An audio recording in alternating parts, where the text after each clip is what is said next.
esto nos empieza diciendo, etimológicamente, nos explica el concepto. A ver, la palabra antonimia, que estamos hablando de antónimos, significa oposición de nombres, lo que se interpreta como la contrariedad u oposición de significados, ¿no? También nos dicen que los antónimos son palabras que tienen relación con significados opuestos o también contrarios, ¿no? Y que esta relación va a presentar palabras con una categoría gramatical. Por ejemplo, ¿cuáles son las categorías gramaticales? Un sustantivo con un sustantivo, un adverbio con un adverbio y un verbo con un verbo. Muy bien. En conclusión, los antónimos o antonimia es, nos dice que son significados cuyo, eh, perdón, son palabras cuyos significados, ¿no? Son opuestos entre sí, ¿sí? Entonces, al ser opuestos entre sí, quiere decir que se van a escribir tanto diferente y se van a pronunciar diferente con significados también diferentes, ¿sí? Que no es lo mismo que pasaba con los sinónimos. Los sinónimos pueden también escribirse diferente, pero sus significados son iguales. Bien, vemos un ejemplo. Idolatría. Esa es la premisa que nos dan. ¿Cuáles serían las alternativas? Filia, que significa aficiones o atracción por algo, ¿no? Es un deseo intenso. Desdoro quiere decir deshonrar o infamia, calumnia, ¿no? Frente a algo o a alguien. Gótico, patán, inerme, que inerme es desarmado, ¿ya? Significa algo desarmado. Gótico vendría siendo algo ocultismo, misterio, ¿sí? Y patán pues es una persona prepotente, ¿no? Entonces, la, la, alterna- la, la premisa idolatría significa amor excesivo. Por lo tanto, ¿cuál sería su antónimo? Eh, en este caso, su antónimo, ¿cuál sería? Si te están hablando de lo contrario, si idolatría es un amor excesivo por algo o alguien, ¿cuál sería entonces su antónimo? Sería desdoro, ¿verdad? Porque desdoro es deshonra, ¿no? O calumnia. Muy bien. Tenemos tipos de antónimos o antonimia. El primer tipo de antónimos son los absolutos. Chequen aquí algo muy importante, que son los mismos tipos que pasan con o que tienen los sinónimos. Sin embargo, la función va a ser diferente. Aquí ya son antónimos y la función de los tipos de sinónimos van a pasar con palabras que tienen significados iguales. Acá va a pasar de lo contrario, ¿no? Van a ser palabras opuestas. A ver, si decíamos que los antónimos absolutos son palabras que son totalmente opuestas, es decir, son muy concretas. Si los sinónimos hablábamos que eran sinónimos concretos, por ejemplo, bueno, hermoso, amable. Ese es un sinónimo totalmente absoluto, o sea, no está muy claro, ¿no? No tiene una confusión al respecto. En los antónimos también, por ejemplo, feo, bonito, alto, bajo, este, dulce, amargo o salado. Entonces son antónimos ya directos. Aquí vemos ejemplos. Idealismo, materialismo, ¿no? El idealismo es algo que piensas o es una idea suelta. materialismo ya es algo concreto, es decir, concretas o realizas ya la idea. Opulencia quiere decir riqueza, miseria, lo contrario. Ilustre, ruin. Ilustre es una persona con éxito, adinerado también, ¿no? Buena reputación. Lo contrario, ruin. Maldad, bondad. Óptimo, pésimo, ¿no? Óptimo es algo positivo, algo bueno. Y pésimo, algo malo. Fértil, que es algo reproductivo. Estéril, que no puede reproducirse. Innato, que es algo que nace de la naturaleza de alguien o de algo. Y adquirido es que se aprende a lo largo de la vida. Consuelo es refugio o algo que te un, un estado de ánimo muy consolador, ¿no? Como su mismo nombre lo dice. Y desconsuelo, pues es desánimo, ¿no? Muy bien, entonces esos son antónimos totalmente contrarios, o sea, directamente. En cambio, los antónimos relativos son variables. Dicen que son palabras que sus oposiciones tienen más flexibilidad. Es decir, si te dicen más flexibilidad, quiere decir que son cambiantes. ¿Ya? Van a tener en cuenta la extensión de los términos, es decir, de sus significados. Por ejemplo, aquí dice, adolescente, también podríamos conocerlo como infante. Esos son sus sinónimos, ¿no? Sinónimos. Sin embargo, esta amplitud o flexibilidad de antónimos, de palabras antónimas, se refleja en una extensión que en la cual yo puedo tanto utilizar la palabra adolescente como infante para referirme a su antónimo anciano. Por ejemplo, menciono adolescente, su contrario es anciano. Si yo no quiero utilizar la palabra adolescente, pero utilizo su sinónimo que es infante de adolescente, yo también podría decir infante, su antónimo, anciano. Y así sucesivamente con las demás palabras. Por ejemplo, mediodía, su antónimo es ocaso. Sin embargo, también podría utilizar la palabra alba, que es el sinónimo de mediodía, para decir su antónimo ocaso. Frío es gélido también. Esa es la extensión que nos habla aquí en los relativos. La flexibilidad. Es decir, yo puedo utilizar tanto esta palabra o también puedo utilizar esta para referirme a su antónimo. En este caso, tórrido. Tórrido quiere decir algo caliente. Malo, puedo decir también pésimo. Su antónimo, óptimo. Mediano, también podría decir bajo. Y su antónimo de estos dos es alto. Pobreza es miseria. También podría utilizarla. Su contrariedad es opulencia. O sea, eso quiere decir que yo puedo utilizar tanto esta palabra como esta palabra para referirme a su antónimo, ¿no? Esa es la extensión que nos habla aquí de los relativos, ¿no?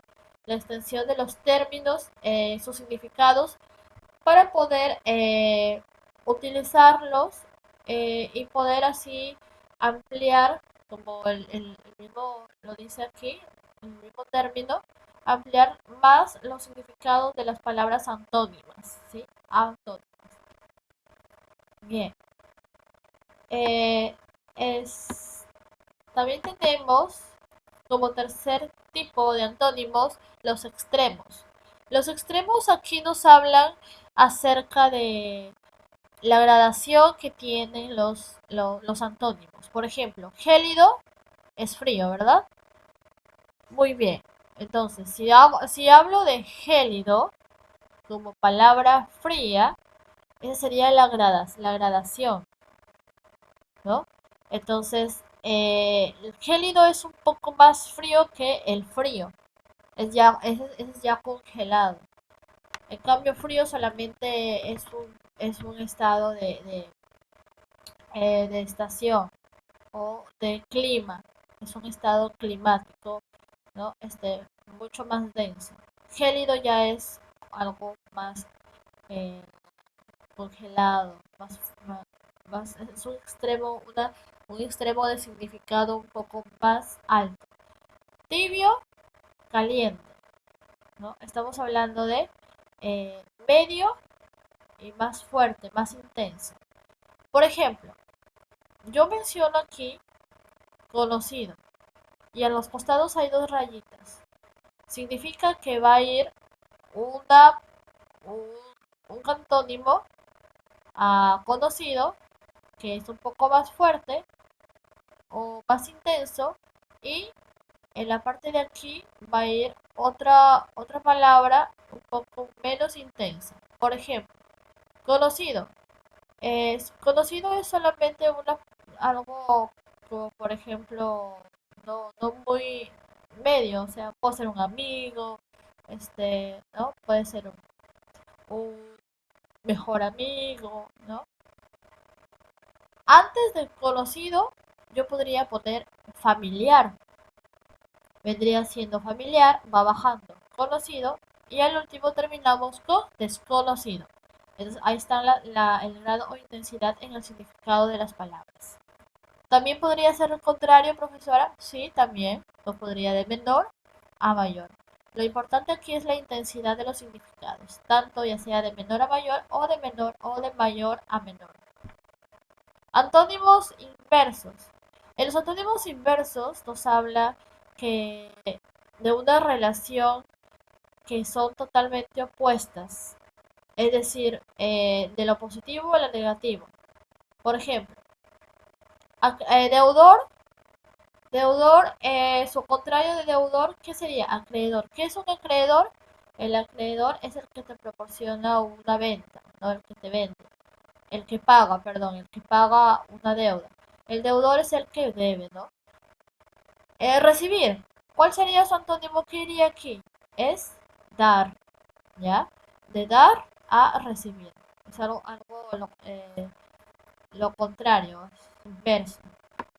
Por eso se considera dentro de los antónimos.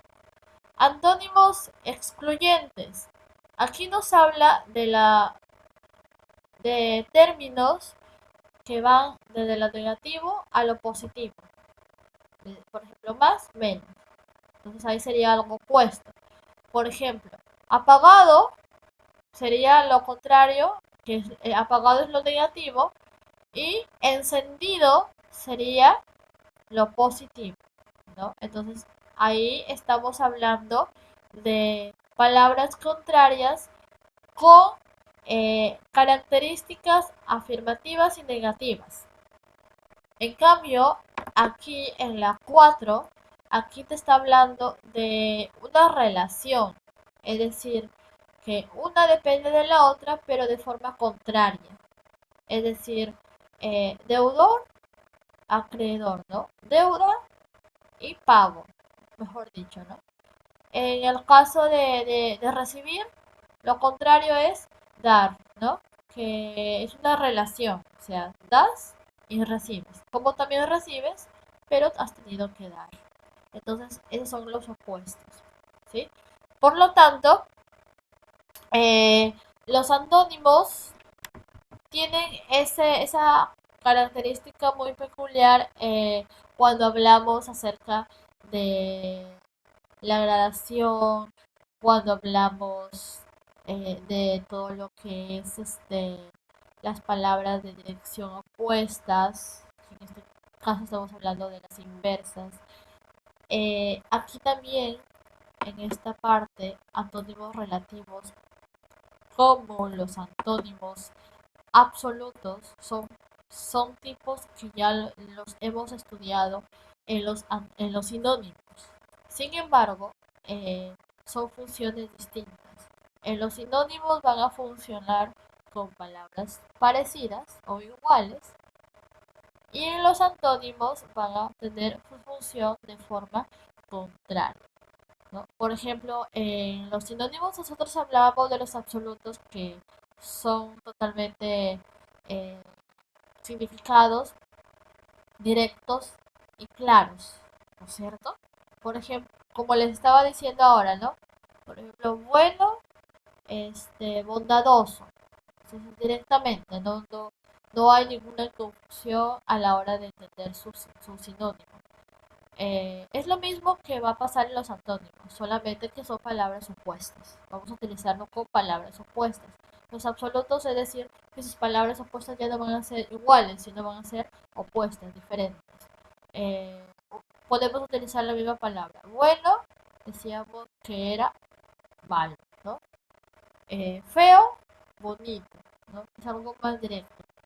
En cambio, aquí los relativos, aquí sí van a variar, ¿no? También hablábamos en este caso los sinónimos relativos en el tema de los sinónimos.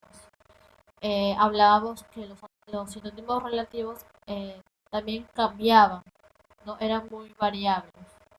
¿Y de qué iban a depender? Del contexto de la oración, ¿no? Lo vamos a utilizar según lo que la oración nos diga. En cambio, en los antónimos relativos ya no va a pasar eso, sino que va a ser más flexible, es decir, también va a cambiar sus antónimos, pero aquí va a tomar en cuenta la flexibilidad en los términos de las palabras. Es decir, la cantidad de significados que tengan las palabras, vamos a poder utilizarlo para, hablar sobre antónimos, ¿no? Aquí, ¿no? Vemos los ejemplos, como les dije, podríamos utilizar tanto adolescente como la palabra infante para decir su antónimo anciano, ¿no? Entonces, son palabras que tienen eh, una extensa o flexibilidad en los términos, en sus términos, ¿no? Entonces, a eso se refieren los relativos. En ese aspecto es porque cambian, ¿no? Por eso cambian. En cambio, los extensos, pues los extensos te habla de la gradación que tiene la intensidad en el significado de las palabras, ¿no? Ya sea de mayor a menor o de menor a mayor, ¿sí? Y los antónimos inversos, ¿no? Que ya les expliqué, ¿no? Que son eh, contrarios, ¿no? Por eso su mismo nombre lo dice, inverso, ¿no? Por eso están dentro de los antónimos. Entonces, esos son tenemos solamente cinco tipos de antónimos, ¿sí? Entonces, ahí un poquito para que se den cuenta la diferencia, por eso les he explicado la diferencia entre la función de los antónimos, de los tipos de antónimos, eh, de los tipos de sinónimos con los tipos de antónimos. Entonces, para que tengan ahí la diferencia, se me vayan a confundir, ¿no? Entonces, los tipos, tanto en sinónimos como en antónimos, tienen diferentes funciones, ¿no? Entonces es un poquito más, ahí un poquito que no se vayan a entreverar, a confundir a la hora de estudiar. Hay que ser bien, bien puntuales y bien cuidadosos a la hora de repasar estos términos, ya, estos conceptos. Ténganlo muy claro, ¿sí? Bien, entonces eh, ese es el tema de hoy día que hemos tratado. Ya la próxima semana vamos ya a pasar con más ejercicios, ya, para que estos tipos de antónimos queden más